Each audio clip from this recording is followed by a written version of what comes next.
My parents didn't just skip my wedding, they ignored it completely. No call, no excuse, just 3 empty chairs staring back at me while I said my vows to a room full of strangers. The guests smiled like nothing was wrong, but I saw the pity in their eyes, felt it burn through the silk of my dress. I told myself I was fine. I wasn't. 2 years later, when my 135K Porsche showed up on Instagram, my mom finally called. Her voice was tight, rehearsed. "We need to talk, family meeting tomorrow." So I said yes, and trust me, I didn't come empty-handed. Before I tell you what happened next, hit like and drop a comment telling me where you're listening from. Have you ever been ignored until you became successful?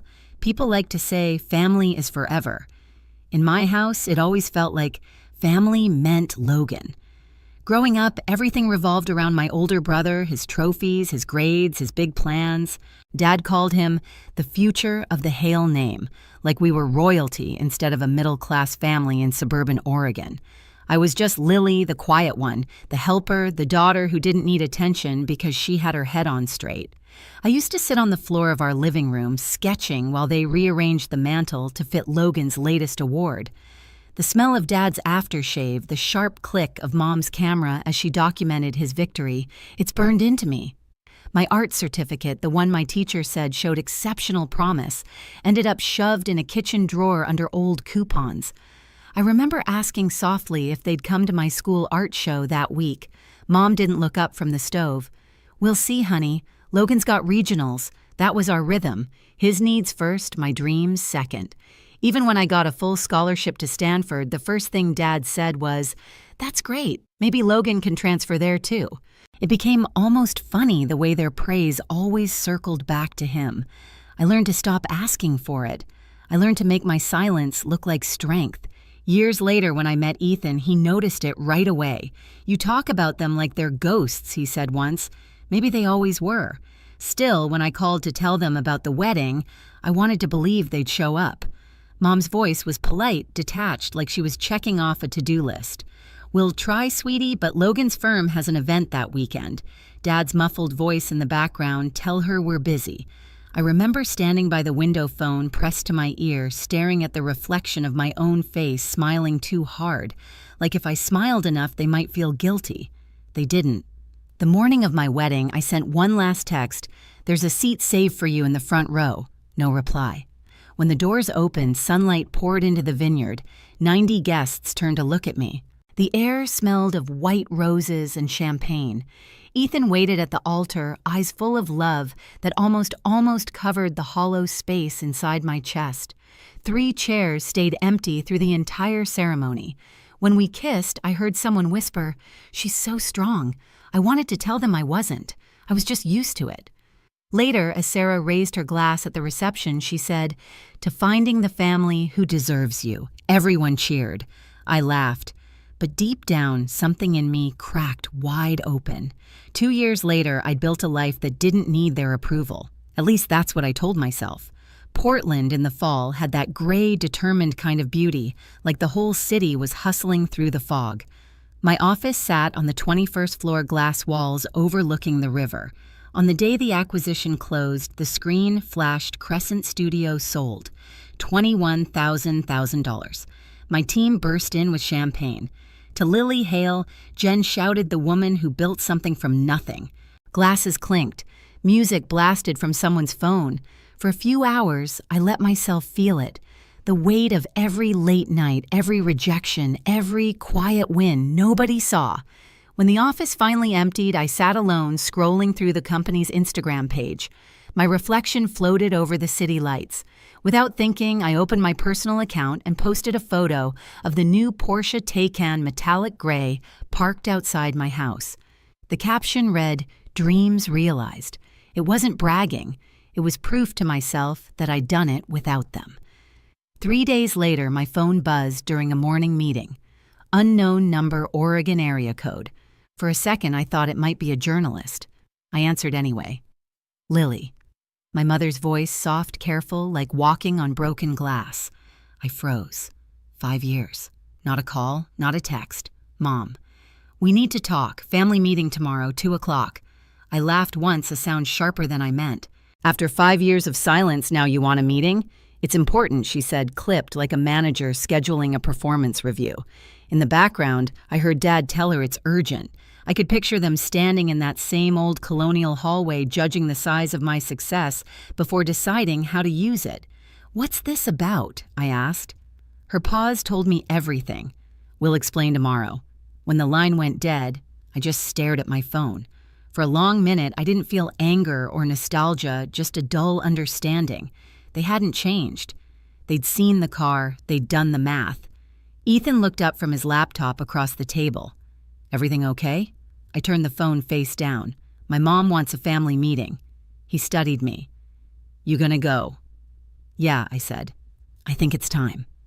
That night, I sat on the edge of the bed, scrolling back through old photos, my wedding bouquet, my team's first office, the Porsche under the sunset. 3 snapshots of my life, each one missing the same faces. My mother once said I was too independent for my own good. Maybe she was right, but independence was the only thing that ever showed up. I opened my laptop and drafted an email to my attorney, "Need to review trust documentation by tomorrow morning." Because if they were calling a family meeting, I'd be walking in with something stronger than guilt. The next morning, I woke up before the alarm. The house was quiet, just the soft hum of the refrigerator and the sound of Ethan grinding coffee in the kitchen. I dressed like armor navy suit, low bun heels that clicked with intent. Ethan handed me a mug. "You don't have to go." "I do," I said, slipping my phone into my bag. "But this time, I'm not going as their daughter." He nodded once. "Remember who you are." The drive to my childhood home took 40 minutes. October light filtered through the trees, soft but cold. Every mile felt like peeling back a layer I'd worked hard to grow over. The closer I got, the tighter my chest became. When the house came into view, it looked smaller than I remembered, like time had shrunk it down to size. The white shutters, the brick porch, the same hydrangeas Mom used to water every evening, it all looked preserved, untouched by guilt. She opened the door before I could knock. Her eyes flicked past me straight to the Porsche in the driveway. "You've done well for yourself," she said. "No hello." "Yes," I answered. Nothing more. Inside, the air smelled like lemon polish and control. The dining room table was already set, papers stacked neatly beside Dad's coffee mug. He sat at the head like it was a board meeting. Logan and his wife Hannah were already there, faces arranged in a polite mask of concern. "Lily." Dad's voice carried the same authority it always did. "We appreciate you coming on short notice." "I didn't realize I had a choice," I said, taking the only empty chair. He cleared his throat. "Your brother's been dealing with some financial setbacks. The twins' tuition is behind, and their house, well, the mortgage is overdue." I folded my hands on the table. "And this involves me," how Mom jumped in, her voice trembling on cue. "You're the one who's stable now. We thought maybe you could help. Just until things turn around. Family helps family," Logan added, leaning forward like a salesman closing a deal. Then Dad slid a folder across the table. "Here's the loan paperwork. We've already filled in most of it for convenience." My name stared back at me from the signature line. Something inside me went completely still. "Convenient," I said quietly. "You must have been planning this meeting for a while." Mom's eyes darted to Dad. "Don't be dramatic, Lily. We're asking, not demanding." I looked at her. "Really?" "Because it feels like a setup." Logan scoffed. "You always think you're being attacked. You made your money, now act like family and share." Dad placed a hand on his shoulder as if to steady him. "Lily, we invested everything in you and your education. This is your chance to give back." I almost laughed. "You mean the education I paid for with scholarships? Because you didn't want to co-sign my loans, silence." Mom's voice dropped to that pleading whisper I used to crumble for. "Think about your nieces, sweetheart. They shouldn't suffer because of this." Her words hit the air like a trap. I stood slowly, walked to the window, and stared out at the neatly trimmed lawn. The same swing set where Logan once pushed me off for fun was still there. Paint faded, rope frayed. Some things never changed. I turned back to them, calm now. "Where were you at my wedding?" Logan blinked. "What, my wedding? 2 years ago. Where were you?" Mom's lips tightened. "We were busy. Logan had that event." Dad added, without shame. "It wasn't convenient. The world went quiet. Even the clock on the wall seemed to stop ticking. I looked each of them in the eye. And now you're here because you saw the Porsche on Instagram. Because suddenly, I'm worth your time. No one spoke. I picked up the folder, flipped it closed, and set it back in front of Dad. You'll get your answer tomorrow. As I walked out, Mom called after me, Lily, don't make this harder than it needs to be. I didn't turn around. It's already as hard as it's going to get. In the car, I exhaled for the first time. My hands were steady. The fear was gone. Tomorrow, they'd learn what family means when the word stops being a weapon. The next afternoon, sunlight cut across the same dining room table like a spotlight waiting for its scene. I parked the Porsche out front, let the engine purr a second longer than necessary, then killed it. My heart didn't race this time. I wasn't nervous. I was ready. Mom opened the door, perfectly composed in her beige sweater set, pretending this was an ordinary family discussion. You came, she said. Of course, I replied. You said it was important. Dad was already seated, glasses on papers spread across the table again. Logan lounged in his chair, tie loosened, playing the part of the wronged son. The air smelled faintly of cinnamon, Mom's attempt to soften the edges.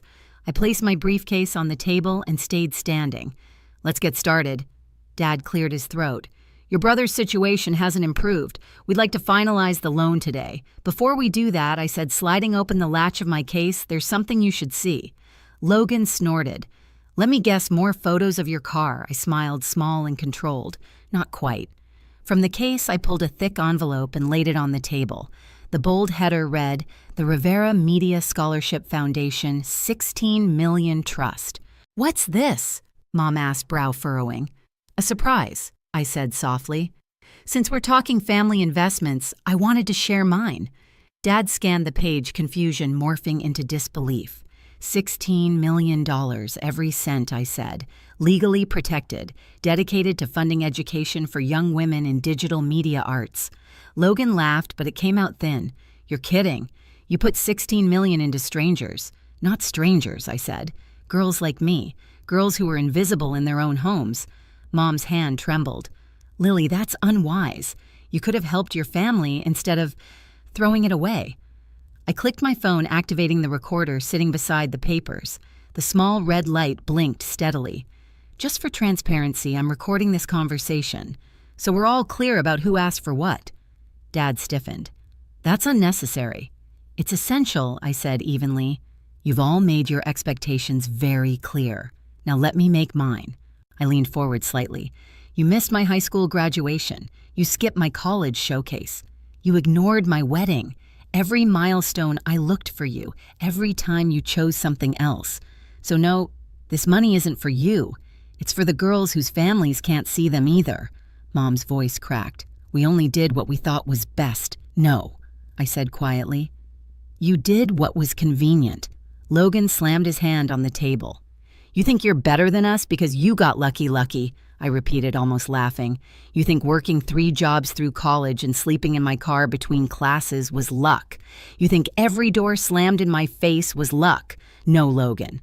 What I am is done. For a moment, no one moved. The tension hung like smoke. Then I closed the folder, tucked it neatly into my briefcase, and straightened. You wanted to talk about family. Here's my definition: family shows up. And you didn't. Dad tried one last card, his voice low. Blood is thicker than water, Lily. Then you should have thought about that before you diluted it, I said. I walked to the doorway. Behind me, chairs scraped the floor. You can't just walk out, Logan shouted. I turned slightly, just enough to meet his eyes. I already did 2 years ago. The door clicked shut behind me. Outside, the air felt sharp and clean. I could hear them arguing through the walls, voices rising into a blur. In the car, my phone lit up with a new email from Naomi Blake, my mentor. Foundation launch approved. Press release scheduled for tomorrow morning. Perfect timing. The next day, the news spread fast. The Portland Business Journal ran the headline, Self-Made Founder Turns Pain into Purpose. The photo showed me standing beside the foundation logo, confident, collected, untouchable. By noon, my inbox filled with messages, some congratulating, some curious, a few bitter. Among them was one from Mom. You've humiliated this family. I didn't reply. That afternoon, a call came from the front desk of my building. "Miss Hale, your family's here, causing a scene." Through the glass walls of my office, I saw them. Mom waving her hands, Logan red-faced, Dad trying to keep control. My team froze eyes on me. I stood straight in my jacket. "Have security escort them out," I said calmly. Politely. Mom's voice carried even through the glass. "She's abandoning her family." I turned away, walking back to my desk. "No," I murmured to myself. "I'm saving myself." Security led them to the elevators. The moment the doors closed, the office exhaled. Jen, my creative director, whispered, "You okay?" I nodded. Better than ever. That evening, Ethan poured us 2 glasses of wine on the balcony. The city lights shimmered below. "So that's it?" he asked. "That's it," I said. "They showed who they are. I just made sure everyone else saw it too." He smiled. "Revenge your style." "Not revenge," I said, looking out at the skyline. Redefinition. The next morning, the front page of the Chronicle featured my photo, again this time under a new headline, "From Ignored Daughter to Influential Founder." Below it, a quote from my speech, "Family isn't who raises you, it's who lifts you." And for the first time, I didn't feel angry. I felt seen. A week later, Portland woke to rain, the kind that coated everything in silver. I watched it slide down the tall windows of my office, the city blurred and quiet beneath the clouds. My inbox was still full of congratulations about the foundation launch, but my eyes kept drifting to one unread message. The subject line, "Family Emergency." I didn't open it. Naomi stopped by with coffee, her umbrella dripping by the door. "You did it," she said simply. 16 million protected and purposeful. How does it feel different? I admitted, like I finally stopped auditioning for a role I never wanted. She smiled knowingly. Freedom always feels strange at first. That night, Ethan and I walked home under one umbrella. For once, I didn't check my phone. The air smelled of wet cedar and possibility.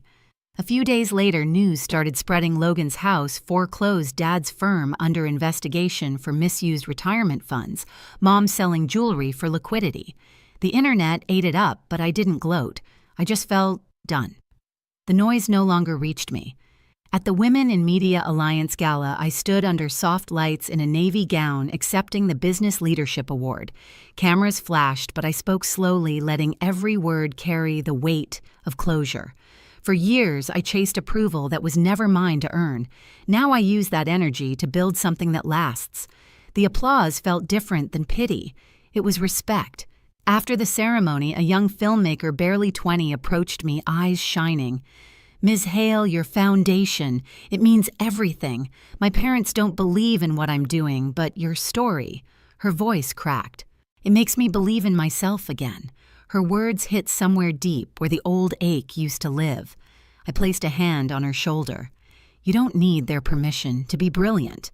Back at home, the award sat on our mantel, where Logan's trophies used to dominate.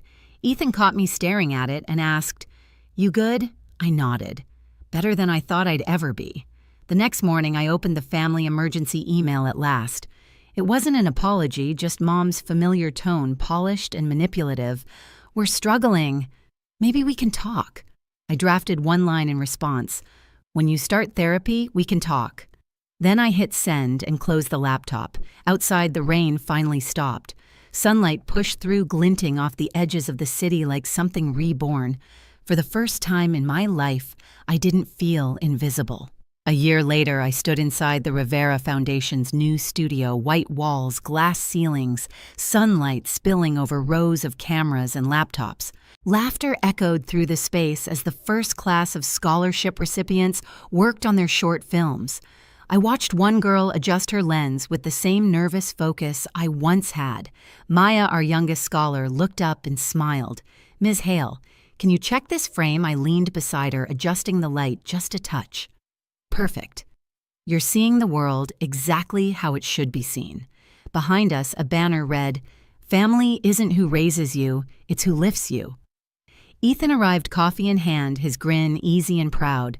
"They're doing incredible work," he said. "They're doing what I wish someone had helped me do," I replied, watching Maya hit record. Outside the studio, I could see my reflection in the glass, steady, calm, whole. There were no missing faces in this picture, no empty chairs, no unreturned calls. Just a woman who stopped asking to be chosen and started choosing herself. That night, I posted a photo of the foundation team with a caption that said, "It all. Some families are built, not born." If you've ever had to walk away from the people who made you feel small, this story is for you. Drop a comment and tell me where you're listening from, because your story might be the next one someone needs to hear. And hit subscribe so you don't miss what comes next. Sometimes revenge isn't about getting even. It's about getting free.